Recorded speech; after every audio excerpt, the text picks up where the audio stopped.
नमस्कार मित्रांनो, लाडकी बहीण योजना याच्या संदर्भात आदिती तटकरे यांनी खूप महत्त्वाचे अपडेट आज दिलेले आहे। ती काय अपडेट आहे हे आज मी तुम्हाला पूर्ण सांगणार आहे व्हिडिओमध्ये। तुम्हाला काय करायचं ते पण मी सांगणार आहे। तर सगळ्यांना माहिती आहे मित्रांनो की लाडकी बहीण योजना याचा जो फॉर्म आहे, याचा जो अर्ज करायची तारीख होती ती 31 ऑगस्ट एवढी होती। तर आता त्यांनी याच बाबतीत त्याची काही जी मुदत आहे ती वाढवलेली आहे, पण ती मुदत कधीपर्यंत आहे, केव्हापर्यंत आहे, तुम्हाला अर्ज नेमका कधीपर्यंत करता येणार आहे याच्या संदर्भात त्यांनी स्पष्टीकरण केलेलं आहे आणि एकदम क्लिअर असं स्पष्टीकरण सांगितलेलं आहे। तर तुम्हाला हा व्हिडिओ संपूर्ण बघायचा आहे, त्यामध्ये तुम्हाला संपूर्ण कळेल की मुदत वाढवली आहे, किती वाढवली आहे, कसं काय सगळं तुम्हाला मी या व्हिडिओमध्ये सांगणार आहे। तर सर्वप्रथम जर तुम्ही माझ्या चॅनलवरती नवीन असाल तर पहिल्यांदा आपल्या चॅनलला सबस्क्राईब करा, व्हिडिओला लाईक आणि शेअर करा। तर चला आपण बघूया नेमकं यांची काय जी महत्त्वाची अपडेट आहे अर्जाबद्दलची ते काय आहे आणि किती दिवस यांनी मुदत वाढवलेली आहे। हे बघा, मी तुम्हाला सांगतो यांची जी काही यांनी केलं होतं अर्जाची लाडकी बहीण योजनाची जी काही मुदत वाढवली होती त्याच्याबद्दल त्यांनी काय सांगितलंय, लाडकी बहीण योजनेसाठी 31 ऑगस्ट ही शेवटची तारीख ठरवण्यात आली होती, परंतु आदिती तटकरे यांनी या संदर्भात महत्त्वाची अपडेट दिली, त्यामुळे महिलांना दिलासा मिळालेला आहे। आता सगळ्यात महत्त्वाची काय होती तर कधीपर्यंत वाढवली बाबा, 31 ऑगस्ट तर माहिती आहे आम्हाला, 31 ऑगस्ट पर्यंत आम्ही भरू शकत होतो बरोबर, पण आता त्यांनी वाढवली तर मग किती वाढवली तर चला एकाच मिनिटात सांगतो, कुठलाही वेळ नका होता।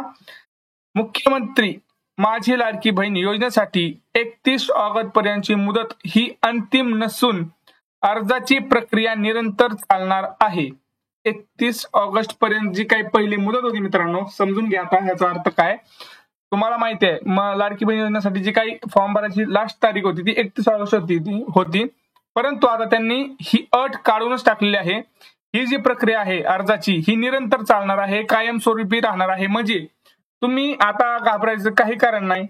31 ऑगस्टला जरी फॉर्म भरला तरी तुमचा आता फॉर्म अप्रूव्ह होणार, तरी तुम्हाला पैसे मिळणार।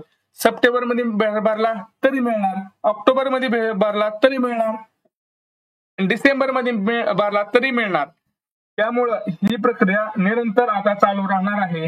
31 ऑगस्ट नंतर आलेल्या पात्र लाभार्थ्यांनाही या योजनेचा लाभ मिळणार आहे, असंही तटकरे यांनी सांगितलेलं आहे।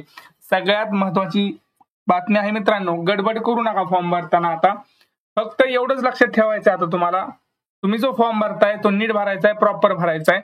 आणि सगळ्यात महत्वाची गोष्ट सांगतात तुम्हाला, 31 ऑगस्ट पर्यंत का फॉर्म भरायचा, कारण काय होणार आहे 31 ऑगस्ट पर्यंत जर तुम्ही फॉर्म भरला तर तुम्हाला जून, जुलै, ऑगस्ट असे 3 महिन्याचे तुम्हाला पेमेंट येणार आहे। 3 हप्ते एकत्र तुमच्या अकाउंटमध्ये येतील, 4,500 रुपये। ज्यांचं 3,000 रुपये आले असतील त्यांना खूप खूप अभिनंदन, त्यांना नसेल आलं त्यांच्यासाठी पण व्हिडिओ टाकलेला आहे आणि एक व्हिडिओ नवीन आणणार आहे मी नेमकं, त्याच्याबद्दल पण खूप अशा महत्त्वाचे अपडेट आले आहेत, तो पण व्हिडिओ आणणार आहे। ह्याच्यानंतर तो व्हिडिओ अपलोड करेल मी, तो पण व्हिडिओ जाऊन बघायचा आहे। तर तुम्ही एक लक्षात घ्यायचं आहे की शक्यतो 31 ऑगस्ट पर्यंत फॉर्म भरायचा प्रयत्न करा, कारण काय होणार ह्या 3 महिन्याचे पैसे तुम्हाला मिळणार। पण समजा तुम्ही आता डिसेंबर मध्ये फॉर्म भरला, मग काही जण काय म्हणतील की बाबा आम्हाला डिसेंबर मध्ये फॉर्म भरला मग आम्हाला जुलैपासून पैसे मिळणार का, तर नाही मित्रांनो, जुलैपासून पैसे मिळणार नाहीत। हे जुलै, ऑगस्ट किंवा जे आपलं आहे ते हे जे आहे हे फक्त 31 ऑगस्ट पर्यंत जे भरतील त्यांनाच फक्त मिळणार आहे। तुम्ही ऑक्टोबरला फॉर्म भरला तर तुम्हाला ऑक्टोबर पासून सुरू होईल पुढे, म्हणजे ऑक्टोबरचे पैसे मिळतील, त्याच्या अगोदरच्या महिन्याचे पैसे तुम्हाला मिळणार नाहीयेत, लक्षात घ्यायचं आहे। समजलं? कारण मला माहिती आहे याच्यावरती परत तुमचा प्रश्न येईल की आम्ही जर आता समजा डिसेंबर मध्ये भरला तर मग आम्हाला पैसे मिळतील का, तर नाही, पहिले अगोदरचे महिने जे आहेत नोव्हेंबर, ऑक्टोबर, सप्टेंबर या महिन्याचे पैसे नाही मिळणार। तिथून पुढे तुमची योजना चालू राहील, डिसेंबर पासून पुढचे तुम्हाला पैसे मिळतील, पण त्याच्या अगोदरचे जे पैसे आहेत ते अजिबात मिळणार नाहीत, याचं एक लक्षात घ्यायचं आहे। आणि सगळ्यात महत्वाचं, जर तुम्हाला अजून सुद्धा फॉर्म भरता आला नसेल किंवा काही त्याच्यामध्ये त्रुटी असतील तर तुम्ही एक काम करायचंय, पटकन आपल्या व्हिडिओ टाकलेला आहे मी पूर्ण माझी मुख्यमंत्री लाडकी बहीण योजना ह्याच्यावरती ऑनलाईन फॉर्म कसा भरायचा आहे कम्प्लीट व्हिडिओ मी टाकलेला आहे, त्याची लिंक पण मी डिस्क्रिप्शन मध्ये देतोय, तो व्हिडिओ जाऊन पटकन बघायचा। ज्यांनी अजून अर्ज केलेला नाहीये त्यांनी काही घाबरायची गरज नाही, जाऊन अर्ज करू शकता। एकदम सोपी आहे, 2 मिनिटात मोबाईलवरनं भरू शकता तुम्ही। तुम्हाला जर माझ्या चॅनलवर जर गेलात तर तिथं आम्ही लिहिलेलं आहे बघा, 2 मिनिटात मोबाईलवरून ऑनलाईन अर्ज भरा, हा तुम्हाला चित्र दिसतं, त्याच्यावरती जरी क्लिक केलं तरी तुम्हाला पूर्ण व्हिडिओ बघायची गरज आहे। 2 मिनिटात तुमचं फॉर्म पूर्ण भरू शकतो, काही टेन्शन न घेता। समजलं? आणि आता जर याच्यावरती तुम्हाला काही प्रश्न असतील तर ते तुम्ही लगेच कमेंट सेक्शन मध्ये लगेच कळवायचंय. मी त्याच्यावरती लवकरात लवकर रिप्लाय करण्याचा प्रयत्न करीन. भेटूया पुढच्या व्हिडिओमध्ये. तोपर्यंत जय महाराष्ट्र.